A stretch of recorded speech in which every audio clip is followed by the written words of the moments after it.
Ketemu lagi dengan pengasuh guru belajar Pak Zainul. Pada kesempatan hari ini saya akan mencoba menyampaikan materi tentang titik berat. Kalau kalian amati dalam kehidupan sehari-hari, titik berat itu sesuatu yang identik dengan pusat massa. Nah, sekarang kita lihat di gambar ini adalah salah satu trik tayangan pada sirkus. Nah, sirkus itu selalu membuat sebuah formasi yang membuat titik berat bendanya itu setimbang, gitu ya, atau bendanya dalam keadaan setimbang. Misalkan orang meniti tali, gitu ya. Orang meniti tali itu kenapa bisa seimbang? Gitu ya. Sebenarnya pusat kesetimbangannya di mana? Nah, gitu ya.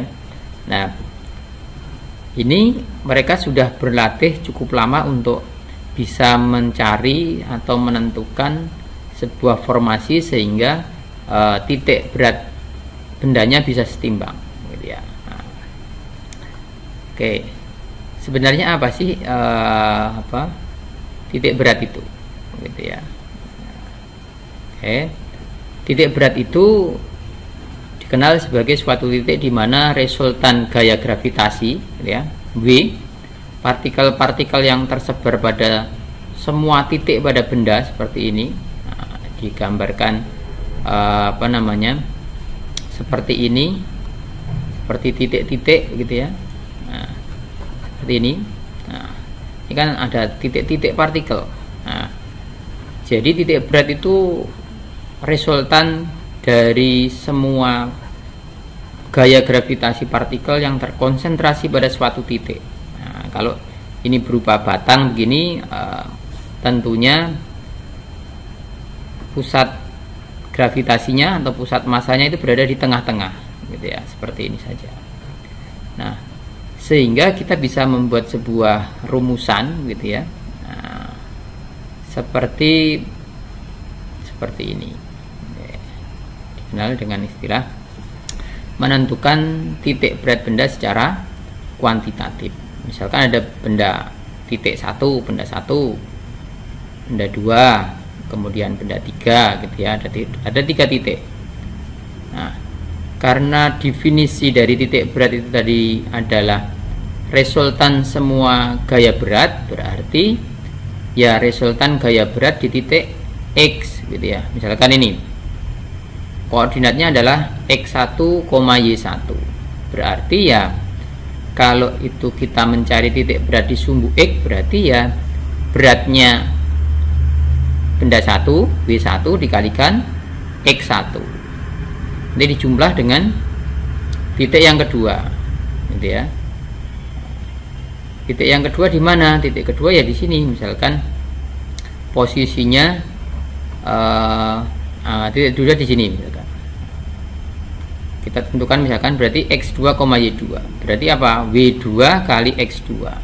Dan seterusnya. Kalau misalkan kita punya titik satu lagi misalkan di sini, ini ada W3 misalkan. Nah, berarti ini kan X3, Y3. Ya dijumlah, berarti di sini ketemu berapa, kemudian Y-nya berapa, gitu ya. Jadi plus dan seterusnya. Kalau di sumbu Y ya begitu, berarti W1 kali Y1, kemudian W2 kali Y2, W3 kali Y3 misalkan, dan seterusnya. Sehingga nanti hasil akhir muncullah koordinat titik XG dalam hal ini, YG ini, gitu ya. Ini koordinatnya misalkan ditentukan misalkan di sini titik beratnya. Ini koordinatnya berapa? Ya ini tadi XG, YG. Oke. Nah, sekarang kalau persamaannya gimana misalkan? Nah, sebelum ke persamaan, Pak Yanul dulu kenalkan tentang titik berat benda yang berbentuk, gitu ya. Tadi kan berupa partikel. Nah, sekarang kalau bendanya sudah berwujud, nah, biasanya sudah terhitung, misalkan benda ini batang, maka dia memiliki titik berat setengah. Kalau segi 4, oh titik beratnya ada di sini, tengah-tengah. Nah, di tengah-tengah sini, setengah lebar, setengah panjang, ya, setengah lebar, setengah panjang. Kalau lingkaran berarti di pusat massa. Nah, kalau segitiga berapa? Nah, segitiga ini biasanya rumusnya Z0 nya itu berada di sepertiga tinggi, gitu ya. Nah, sepertiga tinggi ini ditarik tingginya berapa, gitu. Dan seterusnya nanti bisa kalian lihat di tabel pada buku kalian. Nah, terakhir, jadi bisa disimpulkan seperti ini. Karena G-nya itu bernilai sama, ingat G-nya sama, ini kan sama. Ingat M kali G itu kan berat, gitu ya. G-nya ini dicoret. Nah, sehingga rumusnya menjadi seperti ini. Oke, sampai situ dulu teori kita tentang titik berat. Nah, oke, buat kalian yang belum like and subscribe, silahkan like and subscribe di channel Guru Belajar berikut. Sampai ketemu lagi.